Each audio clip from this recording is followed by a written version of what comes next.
अभिक्षण ज्ञान उपयोगी अरहम योग प्रणेता मुनि श्री 108 प्रणम्य सागर जी महाराज के दिव्य सानिध्य में श्री तत्पार्थ सूत्र के अनूठे स्वाध्याय के पावन समापन के पश्चात अब तैयार हो जाइए ज्ञान के एक और आलोक पुंज से आलोकित होने के लिए, जिसमें आपको मिलेगा अभिक्षण ज्ञान उपयोगी का विशुद्ध प्रकाश।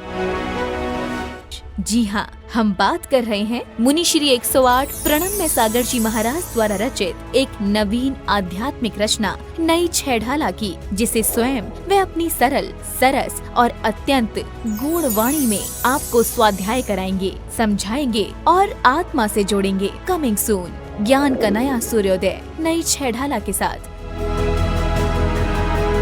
सिर्फ जिनवाड़ी चैनल पर।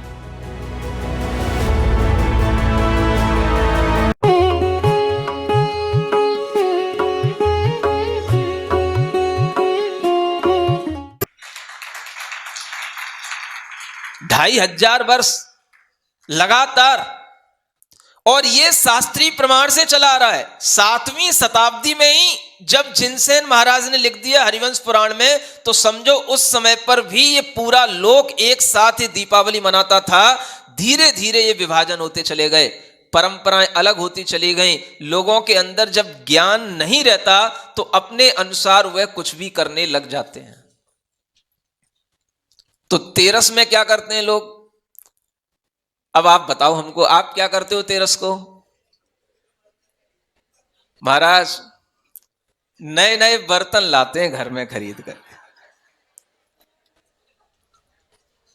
और वो भी स्टील के बर्तन लाते हैं, चमकते हुए बढ़िया शाइनिंग वाले। उस पर अपना नाम लिखवाते हैं खुदवा करके, बढ़िया ऐसे उधर। अब ये क्या प्रयोजन है नए बर्तन लाने का? पुराना बर्तन छोड़ करके नए बर्तन को लाने से आपको क्या मिलेगा? नए बर्तन को लाने की परंपरा के पीछे क्या प्रयोजन है? कुछ नया धारण करने का भाव है। देखो, प्रतीक जो थे वो प्रतीक रह गए। नया पात्र, नई कोई भावना, नया कुछ हम अपने घर में लाएं, नई चीज को अगर हम लाएंगे तो वह नए के प्रतीक के रूप में आप उस दिन बर्तनों को खरीदने लग गए। और भगवान ने क्या किया था नया? उन्होंने एक नई शुरुआत की थी कि अब मुझे मोक्ष जाने का बिल्कुल निकट समय आ गया है। अब मुझे नए सिद्ध गति की तैयारी करना है। तो उसके लिए उन्होंने उस तेरस के दिन सब कुछ छोड़ा था, और वह धन्य तेरस हो गई थी। आज आप उस धन्य तेरस को केवल बस नए बर्तन खरीदने के रूप में मना रहे हो। समझ आ रहा है? अब हम आगे बढ़ते हैं। एक छोटी दीपावली होती है, एक बड़ी दीपावली होती है। छोटी कब आती है भाई? आप ही बताओ हमें। कब आती है? 14 को। 14 के दिन जब ये छोटी दीपावली आती है तो लोगों के मन में एक भाव आता है कि कुछ दिए जलाकर के वो पहले घर के अंदर कुछ छोटे दिए लेते हैं और कुछ बड़े दिए लेते हैं। बड़ा दिया एक होता है, छोटे दिए उसके साथ में कई सारे रहते हैं। समझ आ रहा है? तो छोटे दिए तो जो इतनी भी हमने एक थाली में जलाए वो सब अपने घर के बाहर रख दिए, और बड़ा दिया लेकर के घर के अंदर ले आए और उसको रात भर जलने देते हैं। समझ आ रहा है? आ रहा है ना? क्यों जलने देते हैं? आपको मालूम है क्यों जलने देते हैं? अब वो मालूम है, जब मालूम पड़ गया कि 14 की रात्रि को दूसरे दिन सुबह को भगवान का निर्वाण होना है, तो पहले से ही तैयारी कर लेते हैं। एक दीपक बड़ा घर के अंदर जला करके रखते हैं, रात भर जलना चाहिए। और वह दीपक के साथ साथ वह भावना जुड़ी हुई है कि अगले दिन जब भगवान का निर्वाण होगा तो हम सुबह सबसे पहले उठ करके अच्छे अच्छे कपड़े पहन करके बहुत जल्दी से नहा धो करके भगवान के मंदिर में जाकर के उनकी पूजा करेंगे और वहां पर हम निर्वाण लाडू चढ़ाएंगे और फिर वहीं पर हम अपने दीपकों को लेकर के सबसे पहला दीपक हम मंदिर में रख करके आएंगे, उसके बाद में हम अपने घर में आकर के दीपक जलाएंगे। ऐसे होता है। उस 14 की रात्रि को, एक तो मैंने आपको बताया निर्वाण 14 बोला जाता है, समझ आ रहा है? ये ऐतिहासिक उल्लेख बता रहा हूं जो आज तक मैंने कहीं नहीं बताए, पहली बार ही आपको बता रहा हूं और पहली बार ही दुनिया सुन रही है।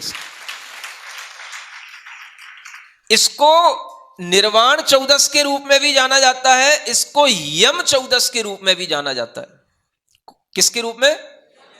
लोगों ने इसको यम 14 से यमराज से जोड़ लिया, समझ आ रहा है? किसी को यमराज के साथ साथ डर लग गया और दूसरे भूत प्रेतों का, तो उनने उससे जोड़ लिया, तो वो टोना टुटके के रूप में जुड़ गया कि भाई इस दिन क्या करना, भगवान की आराधना करना, विष्णु जी की आराधना करना, ताकि जो है टोने टुटकों के अपन बचे रहें। जबकि यम 14 का मतलब क्या है?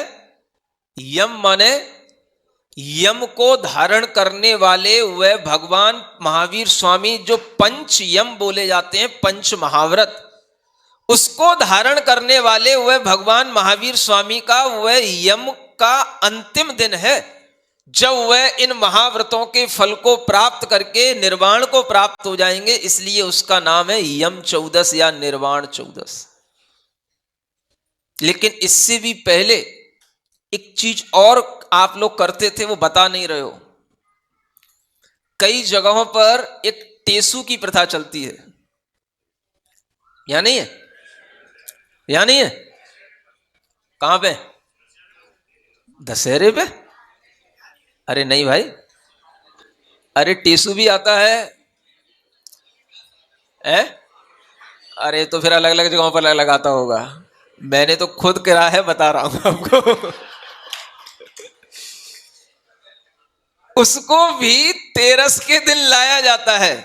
और थोड़ा सा आगे बढ़ना, मथुरा की तरफ, आगरा की, फिरोजाबाद की तरफ बढ़ना, तो आपको पता पड़ेगा। समझ आ रहा है? उसको भी लाया जाता है और उसको भी बाद में 2 दिन तक घर में रखा जाता है और फिर दीपावली के दिन उसमें भी पटाखा लगा के उसको भी फोड़ दिया जाता है। समझ आ रहा है? अब ये प्रथाएं तमाम चल रही हैं, लेकिन आपको यह देखना है कि इसमें क्या सच्चाई है और हमें किस सच्चाई से जुड़ना है। समझ आ रहा है? 13 का दिन, 14 का दिन आपके लिए छोटी दीपावली के रूप में क्यों है, ये आपको समझ में आ गया। अगला दिन अमावस्या का जब प्रारंभ होगा तो उस दिन आपको सुबह सुबह, माने सुबह हो नहीं पाए, होनी तो रात ही चाहिए। आपको ये नहीं देखना है कि हम सुबह सुबह भगवान की लाडू कैसे चढ़ाएंगे, हम भगवान की पूजा कैसे करेंगे, हम भगवान का अभिषेक कैसे करेंगे, हम तो रात में कुछ करते ही नहीं है। इस तरीके की अगर विचारधारा रखोगे तो तुम सबसे महाअज्ञानी कहलाओगे। जब देवलोक भगवान की पूजा करने आ रहे हैं तो उस अवसर पर आपको यह नहीं देखना है कि अब हमें जब दिन हो जाएगा तब हम पानी लाएंगे, तब हम भगवान का अभिषेक करेंगे, तब पूजा करेंगे। नहीं, हमें उसी समय पर करना है जिस समय पर यह कार्य देवों ने किया था, और जिस समय पर जो काम करने का है वो अगर उसी समय पर किया जाएगा तो फलीभूत होगा, नहीं तो तुम्हारा ज्ञान ही तुम्हारा अज्ञान के रूप में सामने आ जाएगा। समझ आ रहा है? ये मुझे अच्छी तरीके से ध्यान है कि उस दिन साल में एक ही दिन होता है जब सुबह सुबह जल्दी नहा धो करके और अच्छे अच्छे कपड़े पहन करके मंदिर आया जाता है। नहीं, यहां नहीं होता है? नहीं होता। देर से नहीं करना, इस बार तो आपको जल्दी करना है। और पूरे मेरठ में सबसे पहले लाडू यहीं पे चढ़ना चाहिए और सबको मैसेज देना है कि यहां पर सुबह, समझ आ रहा है? हाँ, सुबह होने से पहले लाडू चढ़ेगा और अच्छे ढंग से विधिवत तरीके से चढ़ेगा। जब भगवान महावीर स्वामी का निर्वाण हुआ है तो भगवान महावीर स्वामी का जो स्तोत्र है, वर्धमान स्तोत्र, उसका पाठ करके जिस समय पर उसमें जो भगवान महावीर स्वामी के निर्वाण का काव्य आएगा, उसी काव्य के साथ में वह निर्वाण कांड पढ़ करके वह लाडू चढ़ाया जाएगा। और यही सबको करना चाहिए। हमें भगवान की स्तुति के साथ में यह प्रक्रिया प्रारंभ करनी चाहिए। जब इस तरीके से आप सुबह कर लेंगे तो हम कहते हैं आपका निर्वाण कल्याण मनाना, दीपावली मनाना सार्थक हो गया। दीपावली आपको सुबह ही मनानी है और दीपावली मनाने का प्रयोजन सुबह का ही है। सुबह, बस कितनी बार बोलूं, सुबह हो नहीं पाए, सुबह जाए उससे पहले रात्रि समाप्त हो नहीं पाए, उसके बीच में आपको मानना है। जो भी समझ में आए सो करो। नहीं, सुबह होने से पहले आपकी लाडू चढ़ने के बाद आपको बाहर उजाला दिखना चाहिए। बाद में, उससे पहले लाडू चढ़ जाना चाहिए। समझ आ रहा है? अगर आप 5:30 बजे भी चढ़ाओगे तो भी अंधेरा रहता है। सुबह 5:30 बजे, 4 बजे नहीं। हाँ, समझ आ रहा है? और 15 मिनट बाद 5:45 पे आप देखोगे बिल्कुल उजाला हो जाता है, उजाला होने लग जाता है। और भी 5:30 से 5:45 तक भी चढ़ाओगे तो भी चलेगा, लेकिन हल्के अंधकार में चढ़ना चाहिए। तब आप समझ में आएगा कि आप टाइम मिला रहे हो। समझ आ रहा है? ये आपको ध्यान में रखना है और हर व्यक्ति को इसी तरीके के भाव में आना है।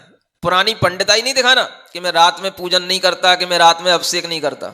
समझ आ रहा है? ये पंडिताई एक दिन के लिए अपने घर पर रख देना। भगवान का कल्याणक हो रहा है, देवलोग निर्वाण मनाने आ रहे हैं, तुम अपनी पंडिताई दिखा रहे हो। एक दिन अगर हम कुछ परंपरा से हटकर के भी करते हैं तो कोई दोष नहीं होता है। समझ आ रहा है? ये भी अपने दिमाग से निकाल देना। अवसरों पर अवसर पाकर के काम करना चाहिए, है ना? जब जैसा अवसर आता है हमें उस अवसर के अनुसार भी अपना भाव बनाना चाहिए, उसी के अनुसार काम करना चाहिए। तो ये आपसे कह रहा था कि देखो ये कैसा 4 दिन का ये उत्सव का पर्व है। 13, 14 अमावस्या और एकम। अब अमावस्या के दिन शाम के समय पर क्या हुआ? एक और प्रसंग जुड़ गया। मुख्य प्रसंग तो भगवान महावीर स्वामी के निर्वाण से है, लेकिन एक और प्रसंग जुड़ गया। क्या करें, उत्सवों की परंपरा आपके यहां चलती है, सब लोगों के अंदर उल्लास पर उल्लास बढ़ता चला जाता है और आपके पुण्य से एक बढ़कर के अवसर आते चले जाते हैं कि आप हमेशा ऐसे ही उल्लसित रहें, आनंदित रहें, हमेशा मिठाइयाँ खाते रहें, मिठाइयाँ बांटते रहें और आपस में मिलजुल करके ऐसे ही सौहार्द का वातावरण बनाए रखें। ऐसे उत्सव आने का यह एक बहुत बड़ा प्रयोजन होता है और यही प्रयोजन पहले चलता था। आप देखो, इस दिन दीपावली के दिन सभी लोग शाम को मिलते थे, आपस में भाईचारे की तरह व्यवहार करते थे, गले भी मिलते हैं और ये एक ऐसा माहौल बन जाता है जब हर कोई व्यक्ति अपने बैर भाव को, वैमनस्यता को भूल करके सबके घर में आता है, जाता है, खुद भी अपने घर में आएगा तो भी उसको भी मिठाइयाँ खिलाएगा और किसी के घर में जाएगा तो वहां पर भी खा के आएगा। समझ आ रहा है? अब होता है कि नहीं होता? कुछ होता है। थोड़ा बनाए रखो आपस में ही, घर घर के ही लोग नहीं, कोई भी घर वाला किसी के घर में पहुंच जाए, क्या समझ आ रहा है, उसको मिठाई खाने को मिलना चाहिए, है ना? ऐसा वातावरण, पारस्परिक प्रेम का, यह उल्लास का वातावरण इस दिन आता है। और जब अमावस्या की शाम हुई तो एक प्रसंग और जुड़ गया कि उस दिन जो भगवान महावीर स्वामी के प्रमुख प्रथम गणधर थे, इंद्रभूति गौतम गणधर कहलाते हैं, उनका शाम को ज्ञान कल्याणक हो गया, यानी उन्हें केवल ज्ञान की प्राप्ति हो गई। तो उस केवल ज्ञान की प्राप्ति करने के लिए देव लोग पुनः उस केवल ज्ञान की पूजा करने के लिए आए। तो उस दिन शाम को फिर देवों का आगमन हो गया, तो फिर लोगों के लिए उल्लास का वातावरण हो गया। तो लोगों ने कहा आज तो हमने सुबह भी दीपावली मनाई और अब हम शाम को भी दीपावली मनाएंगे। आज का दिन हमारे लिए बहुत ही पवित्र है। समझ आ रहा है? तो सुबह भी अंधेरे में दीपावली मनी और शाम को भी अंधेरे में दीपावली मनी। कितना बढ़िया दिन है। अब क्या दिन रहा, प्रसंग क्या रहा? गणधर का केवल ज्ञान की प्राप्ति होना। समझ आ रहा है?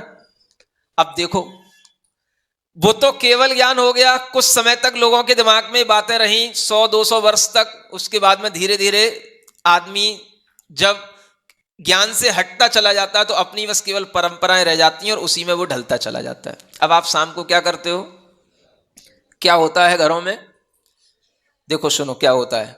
अब करना भूल गए हो तो याद करना, तुम्हारी नानी ने, दादी ने, मामी ने कुछ किया हो तो देखना, है ना। एक गोबर से रचना की जाती है हर घर में और उसमें बड़े खांचे बनाए जाते हैं। सुनो तो, अरे भाई तुम नहीं करते हो तो किसी घर में जाके देख लेना, आज भी अजैनों में ये परंपरा प्रचलित है। समझ आ रहा है ये क्यों है, ये भी तो ज्ञान रखो। एक रचना की जाती है गोल चक्कर बना करके, उसमें खांचे बनाए जाते हैं। समझ आ रहा है। और वो खांचे किसका प्रतीक है जानते हो, वो समौ शरण का प्रतीक है, वो गोल रचना। उसमें 12 खांचे बनते हैं, वो 12 सभा का प्रतीक है। और फिर इन दिनों में शक्कर के कुछ खिलौने आते हैं। समझ आ रहा है, उसमें कुछ भी बनाते हैं, वो हाथी, घोड़ा, मनुष्य, कुछ भी बना सकते हैं वो। समझ आ रहा है। उन खिलौनों को भी उस खांचे में रखा जाता है। जो होता है वो सुनो, देखो प्रतीक क्या है उसका।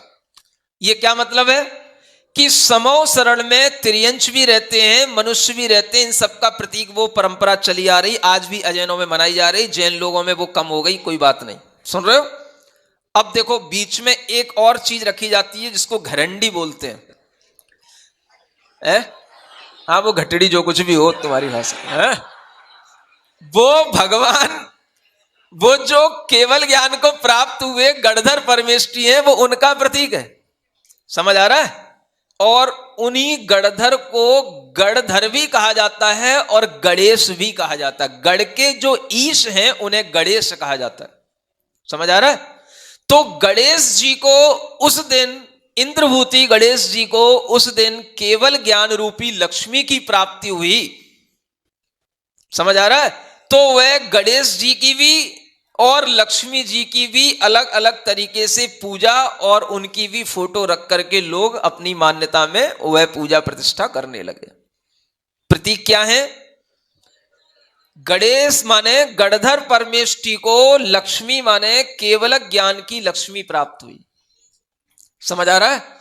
ये भारत हमेशा से आध्यात्मिक वातावरण का एक भारत रहा है, लेकिन धीरे धीरे हमारे प्रलोभनों ने इस आध्यात्मिक भाव को भुला दिया और हम अपने उसी भौतिक भाव पर आ गए, लौकिक भाव पर आ गए। तो हमें बस धन की इच्छा रह गई। समझ आ रहा है। लेकिन वो नहीं रहा, ज्ञान लक्ष्मी घनाश्लेष प्रभुवानंदन नंदितम। समझ आ रहा है। वो ज्ञान लक्ष्मी की उन्हें प्राप्ति हुई, केवल ज्ञान लक्ष्मी की प्राप्ति हुई, वो हम भूल गए। और उस दिन हम जो है क्या करने लगे कि इस तरीके से ये सब करके शाम को घर में भी पूजा होने लगी। और उसी दिन ये भी किया जाता है कि नए बही खातों पर नया अंकन करके, समझ आ रहा है, पुराने बही खाते 13 के दिन ही लेखा जोखा पहले समाप्त कर दिया जाता था। नए बही खाते बनाए जाते थे और उन नए बही खातों पर आज भी अगर आपको अपनी दुकानों में नए बही खाते रखना हो तो रख लेना, कोई बात नहीं। लेकिन आपको ये मान करके कि ये नए बही खाते वीर निर्वाण संवत के प्रारंभ होने के कारण से इस नए वर्ष के उपलब्ध में हम ये नए बही खातों को आगे बढ़ाएंगे। अब हम अपना नया व्यापार नए ढंग से आगे चलाएंगे। समझ आ रहा है। और उन बही खातों पर यही लिखा जाता है श्री महावीराय नमः। एक तरफ लिख लेना। अभी बनते हैं कि नहीं बही खाते, है? अच्छी कोई रोली से या पीले रंग से, है ना, उस उंगली से उस रंग से जो है श्री महावीराय नमः और श्री केवल ज्ञान लक्ष्मी नमः। समझ आ रहा है। ऐसा करके ओम बना करके उस बही खाते की शुरुआत करके आप अपने दुकान पर भी दीपावली को इस ढंग से मना सकते हो कि वहां पर भी दीपक ले जा करके वहां पर भी जिनवाणी रख करके और थोड़ी सी वहां पर जिनवाणी का अर्घ चढ़ा करके, केवल ज्ञान का अर्घ चढ़ा करके आप अपनी दुकान पर दीपावली मना सकते हो। समझ आ रहा है? कोई आपको अलग से अन्य किसी भी फोटो की कोई जरूरत नहीं है। जिनवाणी केवल ज्ञान ही आपके लिए सबसे बड़ी चीज है। और घर पर भी यदि आपको शाम को दीपावली मनाना है तो अपने सब परिवार के लोगों के साथ बैठ करके भगवान महावीर स्वामी की फोटो के समक्ष देव जिनवाणी रख करके और वहां पर अपने दिया, एक मंगल कलश ये रख करके और वहां पर आपको वर्धमान भगवान का कोई भी स्तुति, चाहे वो पूजा के रूप में हो, चाहे महावीर अष्टक के रूप में हो, चाहे वर्धमान स्तोत्र के रूप में हो, आपको पूरे घर के साथ में मिलकर के वह घर में भी स्तुति का पाठ करना चाहिए। और उसके बाद में अपने आनंद के कार्यक्रम जो कोई भी होते हैं आपके, वो अपने कर लेना चाहिए। समझ आ रहा है? शाम को भी आप अपने घरों में यह स्तुति पाठ पढ़ करके इस दीपावली का, बड़ी दीपावली का अपने लिए प्रारंभ कर सकते हैं, क्योंकि ये गणधर परमेष्ठी से जुड़ी हुई ये घटना हो गई। और गणधर परमेष्ठी के केवल ज्ञान की जो 64 रिद्धियां होती हैं, उनके भी प्रतीक स्वरूप 16 दीपकों में 4-4 बातियां लगा करके वह 64 रिद्धियों के प्रतीक स्वरूप वह गणधर परमेष्ठी की आराधना शाम के समय पर अपने किसी अच्छे स्थान पर बैठ करके, सामने पाटा रख करके, सामने फोटो लगा करके यह स्थापना करके पूजा आराधना की जाती है। और ये आप कर सकते हो, इसमें कोई बुरी बात नहीं है। लेकिन ध्यान क्या रखना है? क्या ध्यान रखना है? ये किसके लिए की जा रही है? ये उत्सव गौतम गणधर को आज केवल ज्ञान शाम को प्राप्त हुआ, उसके लिए किया जा रहा है। समझ आ रहा है?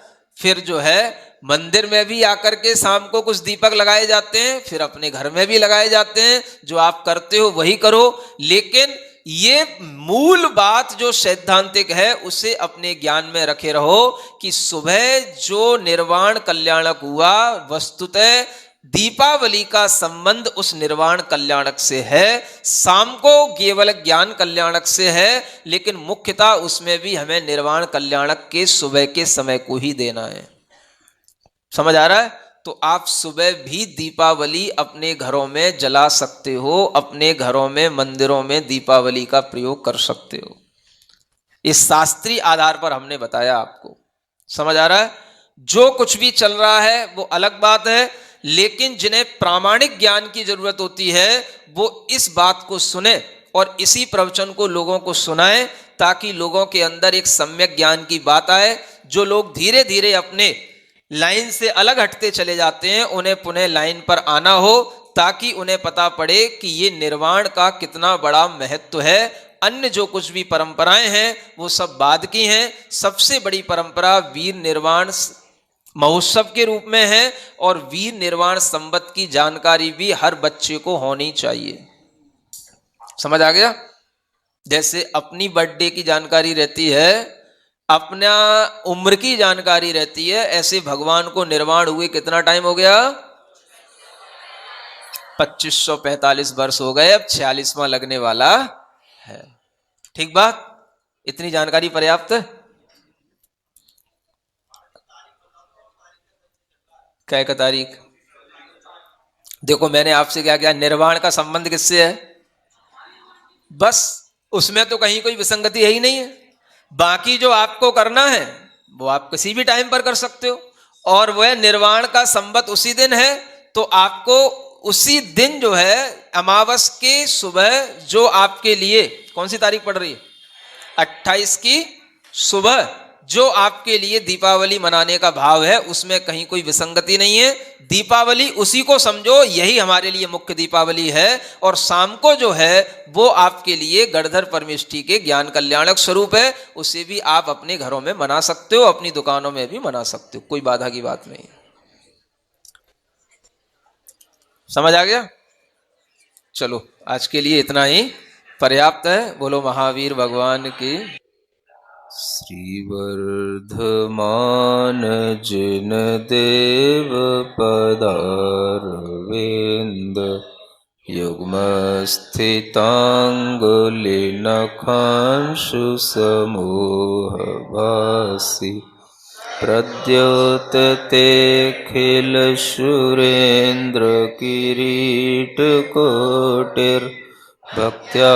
प्रणम्य जिनदेवपदं स्तवीमि।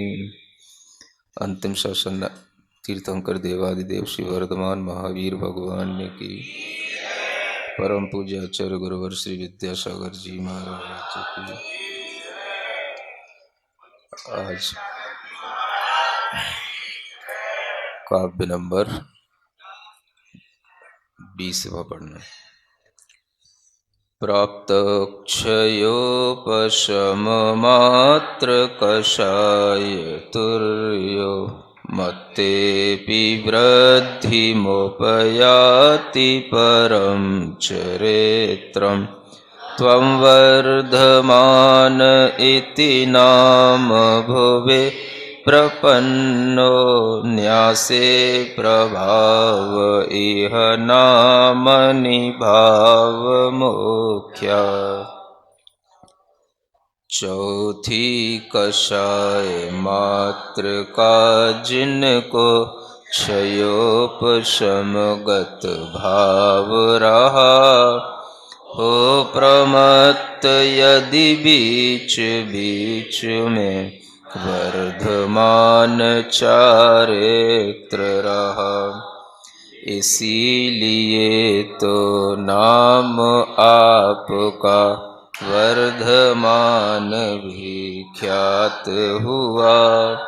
नाम न्यास में भी भावों से न्यास बनाय है। तीर्थंकर महावीर भगवान की स्तुति करते हुए यह उनकी दीक्षा लेने के बाद में जो उनके अंतरंग में घटित होता है उस चारित्र की विशुद्धि का वर्णन करने वाला यह काव्य है। आत्मा का चारित्र, आत्मा के अंदर उत्पन्न होने वाली विशुद्धि जो कसाय के कारण से दबी रहती है, उस विशुद्धि को जब वह कसाय के अभाव में, परिग्रह के अभाव में महसूस करते हैं तो उसी से गुणस्थानों की वृद्धि होती है। और उस गुणस्थानगत जो विशुद्धियाँ होती हैं उन विशुद्धियों में भी उत्कृष्ट विशुद्धि तीर्थंकरों को उपलब्ध होती है। जब भी कोई जीव संयम धारण करता है तो वह महाव्रतों को ही धारण करता है। पंच महाव्रत, पंच समिति, 3 गुप्ती, यह 13 प्रकार का चारित्र होता है जो सभी के लिए स्वीकार्य होता है। और सभी भव्य जीव जो कोई भी इस चारित्र को धारण करते हैं उनके लिए अंतरंग परिग्रह का त्याग और बाहिरंग परिग्रह का त्याग हो जाने से उन्हें यह विशुद्धि प्राप्त होती है जो 6वें 7वें गुणस्थान की विशुद्धि कहलाती है। जब भी कोई दिगंबर रूप को धारण करता है तो उसका सर्वप्रथम गुणस्थान 7वां बनता है। गृहस्थ अवस्था से आकर के जो पहले से सम्यक दृष्टि है तो ऐसा जीव 4थे गुणस्थान से सबसे पहले 7वें गुणस्थान को प्राप्त होता है। कभी भी संयम को प्राप्त करने के बाद में 4थे से 6वां डायरेक्ट नहीं होता, पहले 4थे से 7वां गुणस्थान बनता है। फिर 7वें गुणस्थान में अंतर्मुहूर्त रहने के बाद में 6वां गुणस्थान आता है। फिर अंतर्मुहूर्त बाद पुनः 7वां आता है। फिर अंतर्मुहूर्त बाद पुनः 6वां आता है। इस तरह से 6वें 7वें गुणस्थान का क्रम निरंतर चलता रहता है। यह क्रम तब तक चलता है जब तक कि वह जीव श्रेणी पर आरोहण करने के लिए उसके योग्य जो विशुद्धि है उसको प्राप्त नहीं कर लेता और अष्टम आदि गुणस्थान के योग्य जो परिणाम हैं उनको प्राप्त नहीं कर लेता, तब तक यह छठवां सातवां गुणस्थान निरंतर चलता रहता है। आप विचार करें कि तीर्थंकर सदृश आत्मा भी, तीर्थंकर जैसी महान आत्मा भी जिस समय पर संयम धारण करते हैं उस समय पर वह उसी छठवें सातवें गुणस्थान को प्राप्त होते हैं, जो छठवां सातवां गुणस्थान सामान्य रूप से चाहे चतुर्थ काल हो चाहे पंचम काल हो, हमेशा मुनि महाराज के अंदर वह छठवां सातवां गुणस्थान ही चला करता है, जिसे हम प्रमत्त और अप्रमत्त गुणस्थान बोलते हैं। अंतर मुहूर्त में इन गुणस्थानों का परिवर्तन होता रहता है, किंतु जो विशुद्धि उन तीर्थंकरों की होती है वो विशुद्धि सामान्य मुनि महाराजों की नहीं होती। जो गुणस्थान के माध्यम से उन्हें कषायों के अभाव होने से और जिस विशुद्धि के लाभ से उनके अंदर संयम की जो रिद्धियां प्राप्त होती हैं वो अद्भुत होती हैं। जैसे ही तीर्थंकर होने वाले यह जीव संयम को प्राप्त होते हैं, छठवें सातवें गुणस्थान को उपलब्ध होते हैं, तो उनके अंदर इतना संयम की विशुद्धि उत्पन्न होती है कि उन्हें उसी समय पर मनः पर्यय ज्ञान की प्राप्ति हो जाती है। तीन ज्ञान तो उनके पास थे ही, गर्भ से ही वो मति ज्ञान, श्रुत ज्ञान और अवधि ज्ञान के धारी होते हैं, लेकिन जब तक संयम धारण नहीं करते तब तक उन्हें मनः पर्यय ज्ञान की प्राप्ति नहीं होती। तो जैसे ही वो संयम धारण करते हैं उनके अंदर इतनी विशुद्धि बढ़ती है कि उस संयम के कारण से उन्हें मनः पर्यय ज्ञान की उपलब्धि उसी समय पर अंतर मुहूर्त में हो जाती है। इसके साथ साथ जितनी भी संयम की और रिद्धियां होती हैं वो रिद्धियां भी उन्हें उस समय पर उपलब्ध हो जाती हैं। जितनी भी रिद्धियां आप सुनते हैं उन रिद्धियों की, सभी रिद्धियों की प्राप्ति उन्हें अंतर मुहूर्त में संयम धारण करते ही हो जाती है। केवल एक रिद्धि रह जाती है जिसे हम केवल ज्ञान रिद्धि कहते हैं। वह केवल ज्ञान की प्राप्ति उन्हें तब होगी जब वह अपने ध्यान में इतने निमग्न हो जाएं कि सभी ज्ञानावरण आदि जो घातिया कर्म हैं उनका जब वो नाश करेंगे तब उन्हें केवल ज्ञान की प्राप्ति होगी। और जब तक वह नहीं होती तब तक उनके लिए यह छठवां सातवां गुणस्थान के साथ में, प्रमत्त अप्रमत्त गुणस्थान के साथ में, ये सामायिक संयम की उपलब्धि के साथ में उनका जीवन निरंतर चलता रहता है। इसे सामायिक चारित्र बोलते हैं। और यह सामायिक चारित्र के साथ में उनका दीर्घ काल भी गुजरता है। अगर हम भगवान महावीर स्वामी की बात करें तो उन्होंने 30 वर्ष की उम्र में जब ये दीक्षा धारण की, संयम धारण किया, तो वह 12 वर्ष तक इसी मुनि अवस्था में ही रहे। 12 वर्ष तक इसी प्रकार से विहार करते हुए, कहीं कहीं आहार करते हुए, अपने अंतरंग के संयम भाव को बनाए रखे। वो अंतरंग का संयम भाव सामायिक संयम ही कहलाता है। गुणस्थान उनका छठवां सातवां ही रहा करता है। तब तक वह छठवां सातवां गुणस्थान रहेगा जब तक कि उन्हें केवल ज्ञान की प्राप्ति का निकट समय न आ जाए। जब उन्हें केवल ज्ञान की प्राप्ति होनी है तभी 8वें 9वें आदि गुणस्थान तो सब अंतर मुहूर्त में ही होकर के पूरे हो जाते हैं और एक अंतर मुहूर्त में उन्हें केवल ज्ञान की प्राप्ति हो जाती है। तो वह तो उस केवल ज्ञान से पूर्व का अंतर मुहूर्त ही बस होता है जिसमें ये 8वें आदि गुणस्थान एक अंतर मुहूर्त में सभी संपन्न हो जाते हैं। बाकी पूरा जीवन इसी 6वें 7वें गुणस्थान के साथ में निकलता है। विहार करते हैं, जगह जगह पर अनेक अनेक नगरों से भी गुजरते हैं, वनों में जंगलों में भी रहते हैं। और उनकी ये विशेषता है कि उनके जैसा संयम सामान्य लोगों के पास में नहीं होता है।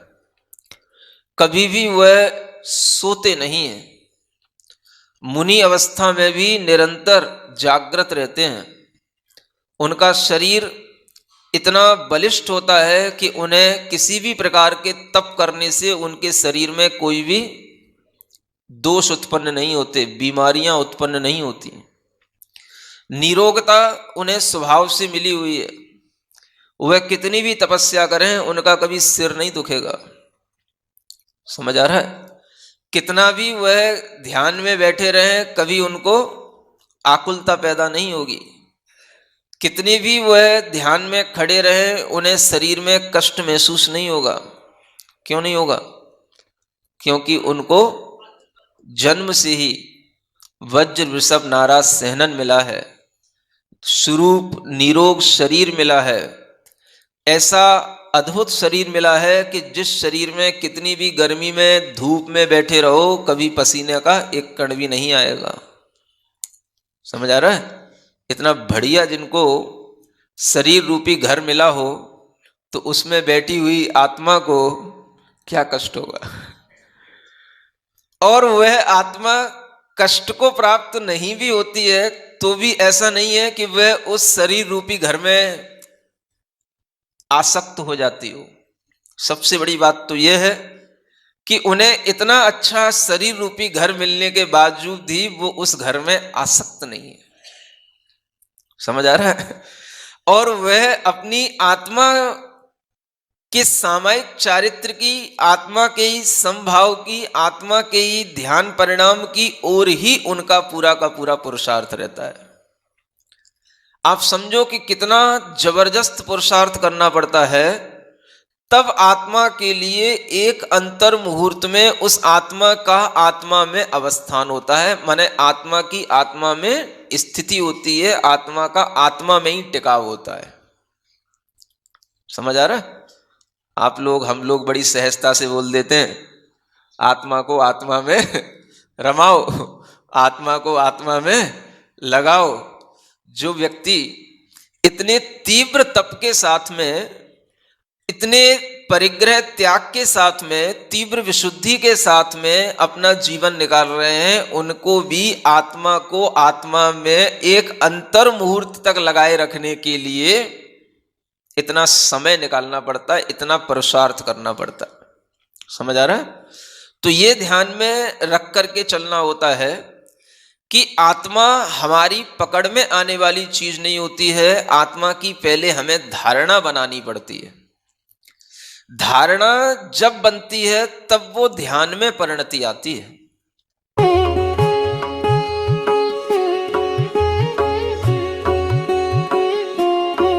परम पूज्य अभिक्षण ज्ञान उपयोगी अरहम योग प्रणेता मुनि श्री 108 प्रणम्य सागर जी महाराज के दिव्य सानिध्य में श्री तत्वार्थ सूत्र के अनूठे स्वाध्याय के पावन समापन के पश्चात अब तैयार हो जाइए ज्ञान के एक और आलोक पुंज से आलोकित होने के लिए, जिसमें आपको मिलेगा अभिक्षण ज्ञान उपयोगी का विशुद्ध प्रकाश।